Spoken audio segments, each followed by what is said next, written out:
Main పాత్రధారి అన్నం చంపడంలో the decision maker is Chinnajeeyar Swami. Let's make it simple. Okay, మిగతా వాళ్ళందరూ కవరప్ చేయడం, ఆ నాన్ సైన్స్ ని కవరప్ చేయడం తప్ప చిన్నజీఆర్ స్వామి వద్దనుకుంటే ఈ హత్య జరిగేది కాదు. Let's make it simple. Okay, వాడు ఎందుకు చేసిండంటే నా అంచనా ప్రకారం అందరి సహాయ సహకారాలు ఉన్నాయి, అందరి ఇంక్లూడింగ్ క్రిస్టియన్ సంబంధించిన పాస్టర్ బాడుకోవాలి కూడా.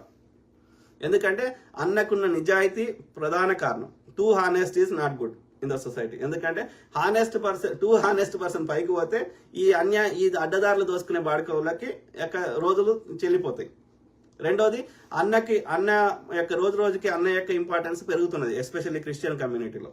సో కాబట్టి అందులో జెలసీ, ఈర్ష్య అనేది ఉంటుంది, డెఫినెట్లీ ఉంటుంది. ఓకే, దానికి తోడు ఆయనకి సబ్జెక్ట్ నాలెడ్జ్ ఉంది. దానికి తోడు ఒక డిఫరెంట్ భాషలో మాట్లాడకుండా, ఒక దేవుడి భాష మాట్లాడకుండా ఇంగ్లీష్ బైబుల్ని, హీబ్రూ బైబుల్ని తెలుగులో కన్వర్ట్ చేసి ఒక డిఫరెంట్ భాష చెప్పకుండా సామాన్యులు మాట్లాడే భాషలో చెప్పిండు. ఓకే, రెండోది చాలా డీప్ నాలెడ్జ్ ఉంది అన్ని సబ్జెక్టుల మీద, ఒక బైబిల్ మీదనే కాకుండా. కాబట్టి అన్నకు ఆదరణ పెరుగుతుంది కాబట్టి, ప్లస్ మంచి బిజినెస్ పర్సన్, చాలా తెలివితేటలు ఉన్నాయి కాబట్టి ఇతను ఎదిగితే అన్ని మతాలలో ఉన్న అడ్డదారులు దోసుకునే బాడుకోవాలకి నచ్చదు. కాబట్టి ఆ బాడుకోవాలి అందరు కలిసి కుట్ర ప్రకారం వీళ్ళందరి సహాయ సహకారాలతో ఆ చిన్నజీఆర్ అంటోడు చేయించిండు. అది జరిగింది. చిన్నజీఆర్ వద్దనుకుంటే ఇది హత్య జరిగేది కాదు. Let's make it simple. Okay, so అయినప్పటికీ ఇప్పుడు హత్య రిలేటెడ్ న్యాయం దొరకాలని కోరుకుందాం. అది ఎప్పుడు దొరుకుతుందో దొరకదనే నా అంతరాత్మ చెప్తుంది. సరే, అది ఒక్క పాయింట్ మాత్రమే. అది కాకుండా మిగతా 99 చేయొచ్చు కదా. ఇప్పుడు నేను ఏమడిగినా, అన్న పేరు మీద ఒక NGO స్థాపించండి రా అన్న, ప్రవీణ్ పగడాల ఫౌండేషన్ అని పెట్టి అన్న యొక్క ఆశయాలని, ఆయన లెగసీని కంటిన్యూ చేయండి. దానిలో వచ్చిన ప్రతి పైసా ఓకే ఈ లీగల్ ఇన్వెస్టిగేషన్ వాడండి. తర్వాత అన్న పేరు మీద ఒక మెమోరియల్ పార్క్ కట్టండి. అన్న పేరు మీద ఒక మ్యూజియం పెట్టండి. అన్న పేరు మీద ఒక పుస్తకం రాయించండి. ఆయన చేసిన అన్న పేరుకి సంబంధించిన వీడియోలు కలెక్ట్ చేసి ఒక మ్యూజియంలో పెట్టండి. అట్లనే ఆయన గురించి ఆయనతో సాన్నిధ్యంగా ఉన్న వాళ్ళందరి యొక్క అభిప్రాయాలు తీసుకొని, టెస్టిమనీ తీసుకొని ఆయన లెగసీని ఆ మ్యూజియంలోనో ఎడబెడతారో పెట్టండి. ఓకే, ఇవి చేయడానికి ఎంత కూడా ఆపుతలేడు కదా. మీ దగ్గర పైసలు లేకపోతే ప్రజల దగ్గర పబ్లిక్ ఫండింగ్ చేయొచ్చు.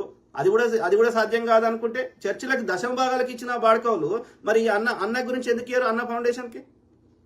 అట్లా ఇవ్వకపోయినా 33 కోట్లు చంద్రబాబు నాయుడు ఇచ్చినప్పుడు ఆన్నే పోయి బతిలాడుకుంటే వాడే ఇస్తాడు కావచ్చు 10 కోట్లు 20 కోట్లు. సో అది పెద్ద విషయం కాదు. నిజంగా జెన్యున్ గా మీకు చేయాలని ఉంటే సో ఆ వచ్చిన పైసల్ని ఈ అన్నకు సంబంధించిన లెగసీ కంటిన్యూ అయ్యే విధంగా అన్నకు సంబంధించిన ఈ మెమోరియల్ పార్క్ ఇంతకుముందు చెప్పిన అవి చేస్తూ అంతకంటే ఎక్కువ పైసలు వస్తే వాటిని అన్న పేద పిల్లల్ని చదివించడానికి వాడింది కదా. పేద పిల్లల్ని చదివించండి. పేద పిల్లల విద్య కోసం మాత్రమే ఖర్చు పెట్టండి. అయిపోయేది కదా. ఎవడు చేయాలి? సోకాళ్ళు నేను క్రిస్టియన్ లీడరు, అన్న కోసం తొడగోసుకుంటా మెడగోసుకుంటా అని చెప్పే బాడుకోవాలి ఏం చేస్తున్నారు? క్రిస్టియన్ సమాజంలో ఇంతో అంత పేరుందని చెప్పుకునే బాడుకోవాలి ఏం చేస్తారు? They don't form a JAC, they don't form a foundation, they don't take any actions. ఎవడు చేయాలి? మైక్ పట్టుకుని వరితే అయిపోయిందా? ఆలోచించండి ఇట్లా. ఓకే, సో అది చెప్పిన మెమోరియల్ పార్క్, మ్యూజియం, లైబ్రరీ ఇట్లాంటివి కట్టరా అని చెప్పిన. వీడియోస్ అన్న మాట్లాడిన వీడియోస్ అన్ని కలెక్ట్ చేసి ఒకటి తయారు చేయను అని చెప్పిన. టెస్టిమోనీ చేయమన్నా. అన్నది బయోగ్రఫీ ఒక పుస్తకం రాయించాను ఎవరితో అని చెప్పిన. ఎవడని పట్టించుకుంటాడా? ఎవ్వడు మాట్లాడు, ఎవ్వడు యాక్షన్ ప్లాన్ లేదు. ఇవైతే కూడా ఆపుతలేడు కదరా. ఓకే, జస్టిస్ అనేది అది వస్తుంది లేకపోతే లేదు. మిగతా అయితే కూడా ఆపుతలేడు కదరా. చచ్చిపోయిన జస్టిస్ అంటే ఏంది? ఆ దోషులకు శిక్షలు ఏమనండి. కానీ చచ్చిపోయిన అన్ననైతే తీసుకురాలేం కదా. కానీ అన్న చేసిన మంచి పనులని భావితరాలకి తెలవాలంటే, ఆ లెగసీ కంటిన్యూ కావాలంటే ఇవన్నీ చేయాలి కదరా. అంటే అన్న చచ్చిపోయిన బతుకున్నతో సమానం కదరా. మరి ఇవి చర్యలు తీసుకోవడానికి కూడా ఆపుతుర్రా? ఎవడు ఆపుతలేడు కదా. చిన్నజీఆర్ ఆపుతలేడు కదా. పిచ్చి బాడుకో. ఆలోచించండి. అట్లనే ఏం చెప్పినా అన్ని దేశాల ప్రధానులకి ప్రెసిడెంట్లకి లెటర్ రాయండిరా, మా దేశంలో ఇట్లా ఈ అట్రాసిటీ జరుగుతున్నాయి, మాకు రక్షణ లేదు, ఈ విషయంలో మోడీ గవర్నమెంట్ ప్రెజర్ పెట్టి ఇందులో న్యాయం జరగడానికి ప్రయత్నం చేయమని లెటర్ రాయమని ఎవడన్నా రాసిండు? ఎవడన్నా? అందుకే అంటున్నా, ఇది ఒక ఇండివిజువల్ చేసే పని కాదు. కాబట్టి ఒక జేఏసీ ఏర్పడితే ఒక కార్యాచరణ కమిటీ ఉంటుంది, జాయింట్ యాక్షన్ కమిటీ కింద. అప్పుడు ఇది వాళ్ళొక సిస్టమేటిక్ గా అందరు కలిసి కలెక్టివ్ గా కొట్లాడగలుగుతారు. అంటే ఎవడన్నా చేసిండా ఇప్పటివరకు? పిచ్చి పాడుకో, చిల్లర ఆడుకుంటారు. బరాబర్ తిడతాం. జార్జి గాని కాదు, వాళ్ళ అయ్యనైనా తిడతాం. అర్థమైనా ఇట్లారా?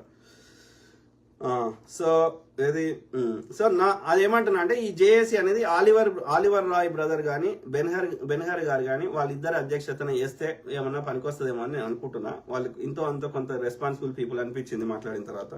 ఆలోచించమని కోరుతున్నా. ఓకే, అట్లనే ఇది సో అట్లనే ఇది ఒక పోస్ట్ మార్టం రిపోర్ట్ అని ఎవరో పంపించారు. సో అదొకటి చదువుతా. ప్లస్ ఆ సిస్టర్ ఒక సిస్టర్ రీసెర్చ్ చేసింది ఎట్లా ఇది యాక్సిడెంట్ కాదు అవును అని. ఆ తర్వాత మీకు కామెంట్స్ చదువుతా దాన్ని పెట్టాను. ఓకే, ఇది ఏం పంపించిన సిస్టర్, ఇక ఫోటోలు చూపెడతలేను, అది భయంకరంగా ఉన్నాయి. సో ఏమంటుంది, blunt force trauma, road accidents only in case of collision or physical alterations. ఏమంటుందా సిస్టర్, గూగుల్ డాక్ ఉన్నది. Bone deep laceration causes various blunt